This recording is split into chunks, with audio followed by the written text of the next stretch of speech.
सभी को मेरा स्नेह भरा नमस्कार। आज 2021 का अंतिम दिन है।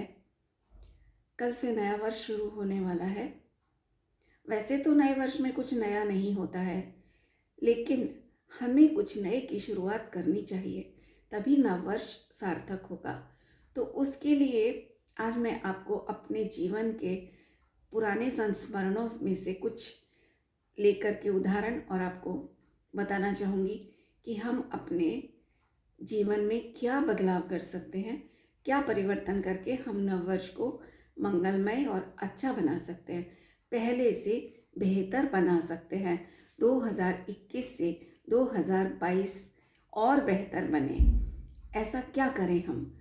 तो देखिए, आज मुझे एक बचपन की घटना याद आ रही है कि जब मैंने स्कूल में एडमिशन लिया था और जब मैंने कलम पकड़नी शुरू की थी।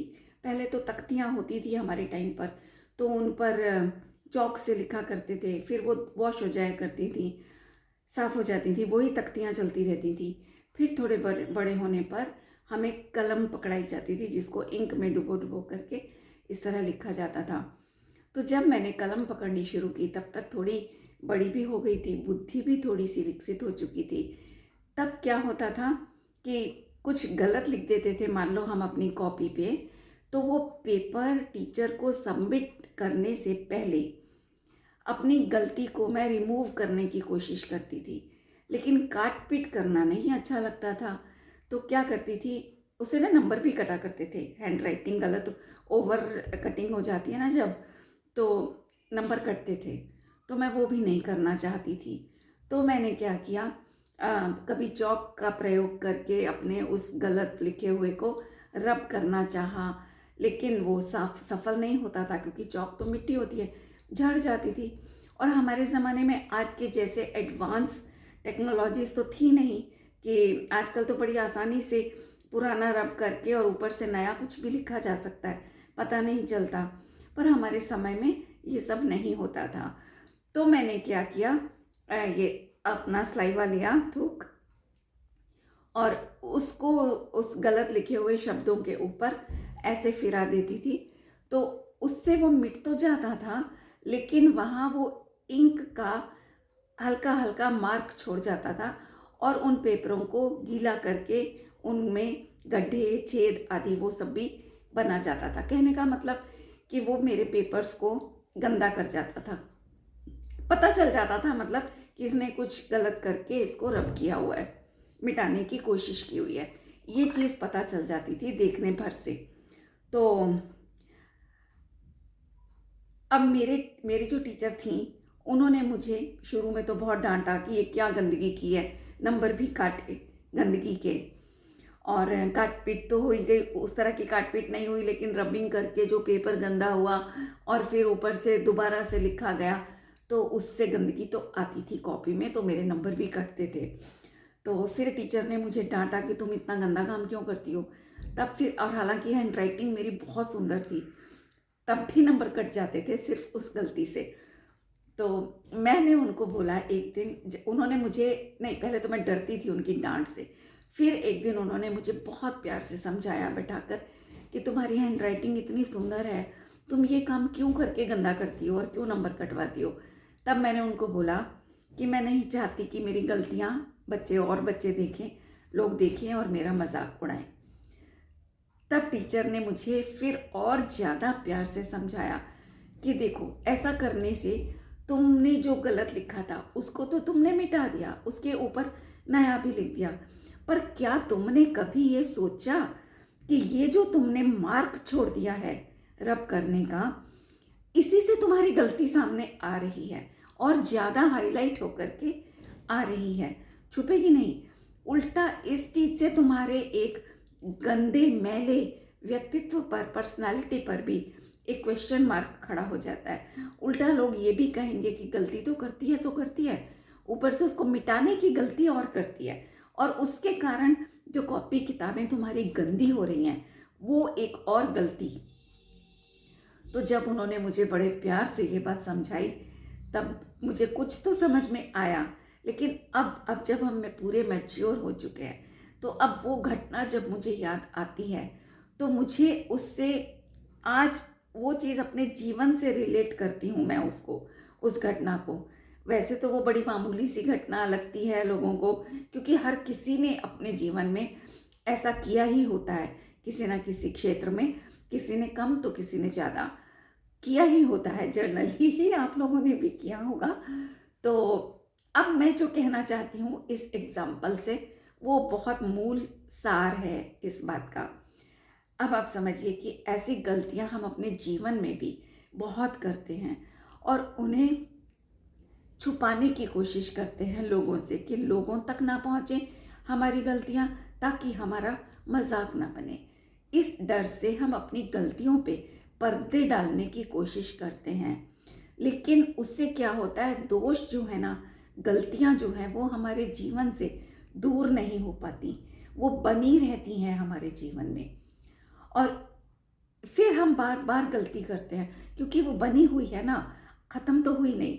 तो हमें क्या करना है कि उन जो गलती हो गई उसको तो हम इम्प्रूव नहीं कर सकते, दूर नहीं कर सकते, मतलब कागज़ का लिखा तो हम फिर भी मिटा करके ठीक कर सकते थे। हैंड राइटिंग या गंदा पेपर होने पर कुछ मार्क कटता था, 1 नंबर या आधा नंबर, पर पूरा गलत लिखा होने पर ज़्यादा नंबर कटते थे। तो इसलिए, लेकिन ये जीवन है, यहाँ जीवन में अगर गलतियाँ होती हैं, जो भी गलतियाँ होने वाली हैं, जीवन में होने वाली जो गलतियाँ हैं, उनको इस तरह से इरेज नहीं किया जा सकता, क्योंकि वो तो हो गई, वो हो गई तो हो गई, वो पास्ट बन गई अब हमारा। तो हम पास्ट में नहीं जा सकते वापस उनको दूर करने के लिए। तो हमें क्या करना चाहिए, उन गलतियों को पीछे छोड़ते हुए आगे बढ़ना चाहिए और उन गलतियों से शिक्षा लेकर के आगे वैसी गलतियां दोबारा से नहीं करनी चाहिए। आगे बढ़ करके अपने आगे आने वाले समय को बेहतर बनाने का प्रयास करना चाहिए। तो ये मैं आपसे कहना चाहती हूँ आज साल के अंतिम दिवस पर, कि पिछले पूरे वर्ष में हमसे जो भी गलतियाँ हुई हों, ईमानदारी से बैठ करके उनका एनालाइज करें। जैसे हर कोई बही खाते लिखता है ना, हर दुकानदार साल के नए साल के शुरुआत में हर कोई अपनी अपनी व्यापार का बही खाता चेक करता है कि कितना नफ़ा रहा, कितना नुकसान रहा पिछले साल में। तो ये काम हमें अपने जीवन में होने वाले अपने संस्कारों रूपी जो भूलें हुई होंगी हमसे, उन पर हमें नज़र डालनी है और हमें ईमानदारी के साथ ये एनालाइज करना है, विचार करना है कि हमने पिछले वर्ष में कितनी गलतियां की, किन किन कारणों से हमने अपना और दूसरों का दिल दुखाया। अब ऐसी गलती दोबारा ना हो, ना हमारा दिल दुखे किसी कारण से, ना दूसरों का दुखे। क्योंकि अगर हम दूसरों का दिल दुखाते हैं, मान लो किसी को कड़वा बोल देते हैं अनावश्यक रूप से, ना अपनी पदवी का एहसास करते हैं, ना उम्र का लिहाज करते हैं, बस जो मन में आया झट बोल देते हैं। आजकल ऐसा रिवाज सा चल गया है, छोटे छोटे बच्चे भी बड़ों के सामने बहुत जबान चलाने लगे हैं आजकल, जहाँ मैं देखती हूँ अक्सर दुनिया में ऐसा होता है। तो इस तरह की गलतियाँ जो हमसे हो गई वो अब दोबारा से ना होने पाए, उसी में हमारी भी शांति है, उसी में दूसरों की भी खुशी है। तो ये मुझे 2021 के अंतिम दिन पर संदेश देना था आप सबको। और 2022 में कल से हम पदार्पण करने जा रहे हैं। तो इसी शुभकामना के साथ कि इस वर्ष में होने वाली गलतियां दोबारा ना हो हमारे नए साल में, तभी नया साल मनाना और शुभकामना देना सार्थक होगा। अदरवाइज़ पिछले साल की तरह ये साल भी यूं ही चला जाएगा और फिर 2022 के अंतिम दिवस पर फिर हम लोग 2023 की शुभकामनाएं देंगे, हर्षोल्लास के साथ में सेलिब्रेट करेंगे 31 दिसंबर को। लेकिन गलतियां ज्यों की त्यों बनी रहेंगी, इसलिए उनको इरेज करके अपने जीवन की पुस्तक को मैला ना करें, उल्टा उन गलतियों को छोड़ दें, छोड़ करके आगे के लिए सुधार करें। आगे का समय बेहतर आने वाला है हमारे लिए। बहुत ज़्यादा बेहतर आने वाला है, हम उसको संभालें। जो नुकसान हो जाता है, व्यापार में भी यही करते हैं ना, जो नुकसान हो गया उसको तो पूरा नहीं कर सकते, लेकिन आगे का और सुधार करके फिर पिछले नुकसान की भी भरपाई हो जाती है। तो वही काम हमें अपनी ज़िंदगी में भी करना है, हमारे जीवन में भी करना है। तो ये मुझे छोटी सी एक घटना याद आ रही थी, तो मन हुआ कि मैंने इससे ये लेसन लिया है, तो मैं आप सबके साथ अपना लेसन शेयर करूं। तो बहुत बहुत धन्यवाद आपका, और आपका जीवन बहुत बहुत मंगलमय हो, इसी शुभकामना के साथ आप सबको नव वर्ष की बधाई देते हुए नमस्कार।